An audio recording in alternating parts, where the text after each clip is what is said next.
Back in 2008, when we had the financial crisis, we had many banks, they were in trouble, they had really bad loans, and they were about to fail. They were about to pretty much go under. But then the government came in and they bailed them out. And I said, those banks, they're too important, they're too big to fail. But I look at Intel right now, I look at the geopolitical landscape, I look at the bipolar world that we're living in and we're about to enter in a major way.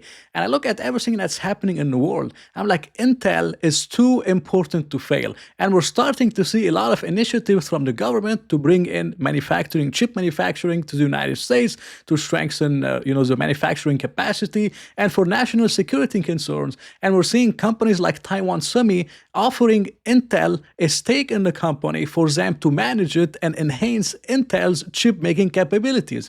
And we're seeing many different things around Intel. And that's why the stock initially went up to $26 or $27 per share. Now it's back at $19 per share. And I believe Mr. Market is kind of giving me a second chance. Because for me personally, I look at Intel, I'm like, the question isn't if Intel is going to turn around or not. The question is when. When will Intel finally turn around? And this is the biggest question you have to ask yourself, because many investors have been in the same bets that I'm talking about with the same thesis for the last 5 years. And they lost 67% on their shares and they got the dividend cut down to zero. So in this video, I'm going to look at Intel. I'm going to look at many different numbers, many different valuation numbers, and do my best to estimate through my experience and through many different setups that I saw in the market or the potential timing of a potential turnaround for Intel. I'm going to tell you when it will most likely happen and give you a price that I'm willing to buy Intel at, where I just can't no longer ignore it. I've been waiting on the stock for over a year, but I'm going to give you this price, and this is my kind of bottom fair value price. And if Intel gets to this price, I just can't sit still and do nothing. There's like a 99% chance I'm going to be buying the stock. So I really hope you enjoy it as always. And Intel has been making some major improvements, at least right now. They have a CEO, and the CEO is, I believe his name is Lip Bu Tan. I think that's how you pronounce his name. And I heard a lot of good things about this CEO. And so far, he has impressed me because he's divesting a lot of, you could say, non-important stakes. And they had a lot of kind of non-important stakes, like one of them in Altera is one of their companies, $4.4 billion that they're going to get out of it. I believe Mobileye will ultimately be sold again and get as much cash as possible for them to do the turnaround. He has also criticized, the previous management, and this is what the article says. It says he expressed his displeasure with Gelsinger and other board members over the size of the company's workforce, its risk-averse culture, and its strategy for artificial intelligence, which he considered lagging. And I can see the concerns that the CEO has around the work culture, because if we look at it, and I don't have the latest number, but back even in 2021, Taiwan Semi has 65,000 employees, which was much bigger than Intel. Intel is 121,000 employees. Today, Intel has around 108,000, and they can likely take it down to 80, 85,000 easy, in my opinion. They fired a lot of people from 26 to 24, and the company is still running, and maybe they can fire another 20,000, 15,000, and run the company a little bit more efficiently, as the CEO is saying. And I like what he's doing so far, so everything is looking better. But for Intel itself, you could say it's a dying company, but it's not dead yet. And as of now, Intel CPUs, they power roughly 7 out of every 10 PCs. So this is around a 70% share. And the company, again, is not dead, and it's not going to die anytime soon. So there's still a lot of hope for a turnaround. But if we look at the company's latest earnings per share, they came at 13 cents adjusted versus 12 cents. So that was a decent beat. And same thing with revenues. They had a decent beat on revenues as well. You have the Intel Foundry, which is what the company is focused on as their core business. And that's the one that's really losing them a lot of money. They've been really struggling with that stuff, and they don't expect the company or the division to turn break even before the end of 2027. So this is a long way from now, and it's going to be very tough for them to turn it to break even, that's for sure. But they also have a lot of different stakes in Mobileye and others, and those are very profitable. and very good companies in general, but I believe they will ultimately divest most of their stake in those companies and raise the cash, maybe pay down the debt or help speed up the break-even goal, maybe to early 2027 or to late 2026. Now, the way I look at Intel, there's two different ways Intel's gonna play out.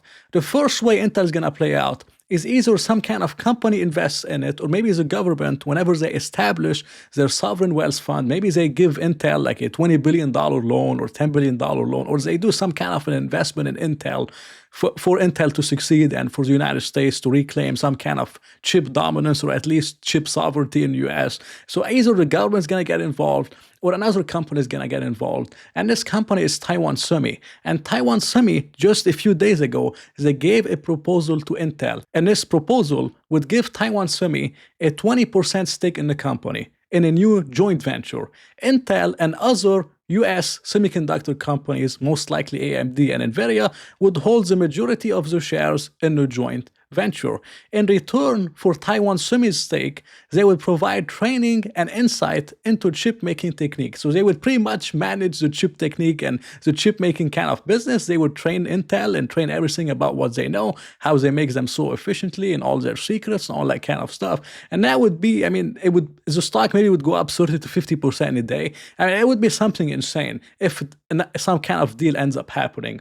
But the board and the executives, they don't really like it too much. But if it did end up happening, this is going to be insane. Or maybe if the government gives Intel some kind of a $20 billion investment or loan through their new sovereign wealth fund whenever it gets established, that's going to be huge also. But I just see someone getting involved, either some other company or the government itself. But the second way Intel's going to play out is if the new CEO, and he seems very smart, if he could actually turn the company around. And if we look at their balance sheet, the company right now, they do have a lot of liabilities. They have $46 billion in long-term debt. And then I have $8.5 billion in other current liabilities, which in total is around $54 billion. But against those $54 billion, they have around $22 billion in cash and cash equivalent, which should get them through the next few years until they turn break even. So I'm not seeing any equity dilution over here. I think they're not going to have to dilute any stock or anything. And I believe their cash position will likely be enough for now, and they can always sell some other equity investments and raise some stakes in the company. Now, if you look at the cash from operations, the company is a cash from operation machine, I would say. They're going to produce around $11.5 billion in 2025, then $16 billion, $23 billion, $28 billion, and up to $33 billion in cash from operations by 2029. Now, the main thing that's keeping Intel unprofitable is their capital expenditures or CapEx, because they're investing so much in the foundry. For example, in 2024, they did $8.2 billion in cash from operations. CapEx was $24 billion, resulting in free cash flow of negative $15 billion. But this is improving. In 2025, they're expected to make $11.4 billion. With $20 billion in CapEx, this is negative $9.8 billion in cash flow. 2026 is expected to be better. This is all expectations, but it should get better over time. Again, $16 billion this time in cash from operations as some facilities ramp up. Capital expenditures, $20 billion. This is negative 6% in free cash flow. So they expect to get it to break even by 2027, where they're actually making $1.5 billion of cash flow. So if you add the losses up for 2025 and 2026, this is much less than the cash position that they have right now, which is why I don't believe there's going to be any equity dilution. But if I had to look at the company and if I had to guess, I would guess that the new CEO just came in. His first or second quarter, they won't likely be too good. This is what happens with most companies in turnarounds. They have Nike, you look at PayPal, you look at many of those stocks. The first normally 1 to 2 quarters, sometimes 3 quarters, they're normally very bad because the analysts are confused. The CEO wants to lower guidance. He wants to set low expectations so he could beat later on to make his job a little bit easier. That's what normally happens with new CEOs, which is why I believe it's likely going to take some time for the turnaround to happen. It's unlikely to happen this this year. If I had to guess, it will most likely happen in 2026 if everything holds through, as 2027 will be a profitable year. So Wall Street is forward-looking, the market is forward-looking. So therefore, I believe 2026 maybe will likely be an amazing year for Intel stock, where the stock starts pricing in 2027 in terms of a profitable year next year, and Wall Street wants to front run it and people want to buy before Intel turns profitable. Most of those stocks, they normally play out 1 year before profitability. This is why I noticed. So I believe the most likely scenario is that the stock likely goes up and down and all over the place in 2025. If no deal was made, 2026 will likely be the year for Intel, where the stock starts front-running the potential profitability into 2027 as the company gives guidance. So again, this is what I'm seeing with Intel, and I'm liking this setup very, very much, and I think it's highly, highly likely. And if they do make $20 billion in free cash flow by 2029, the market cap right now is $88 billion. We're talking about the bargain of the century, guys. I mean, this is very cheap if they can actually pull it off. But for me personally, the way I'm looking at Intel, and this is what I'm pretty much looking at, I'm looking at price to tangible book value per share. Over its entirety since 2005, the stock has never gone below 0.97, or you could say around 1 time price to tangible book value. It has always bottomed around 1 time price to tangible book value per share. Okay, now the price to tangible book is around 1.24.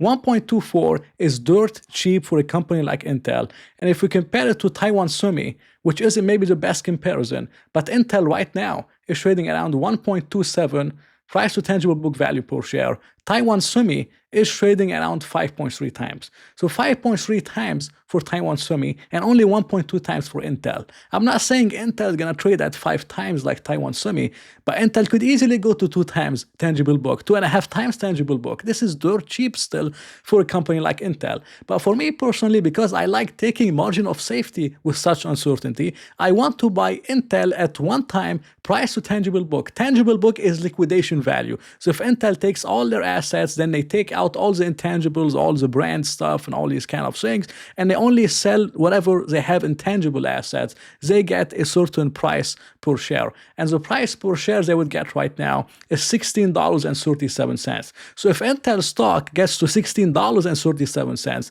the stock would be trading at liquidation value. And if it does get anywhere close to $16, which is around 15% from here, I will be loading up on Intel. This is the most likely thing I will be doing, because the stock, in my opinion, would get too cheap to ignore, and the setup at liquidation value would be too good to pass.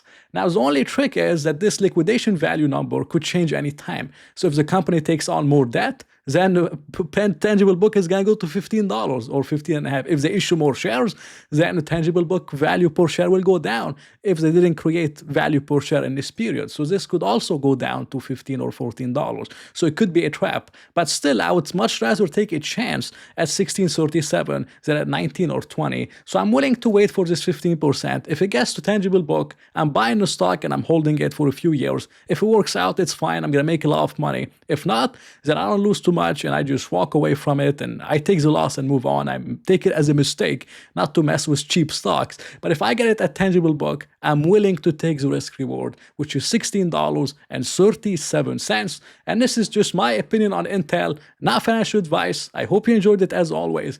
If you did, please press the like button and maybe consider subscribing. So I'll talk to you in another video.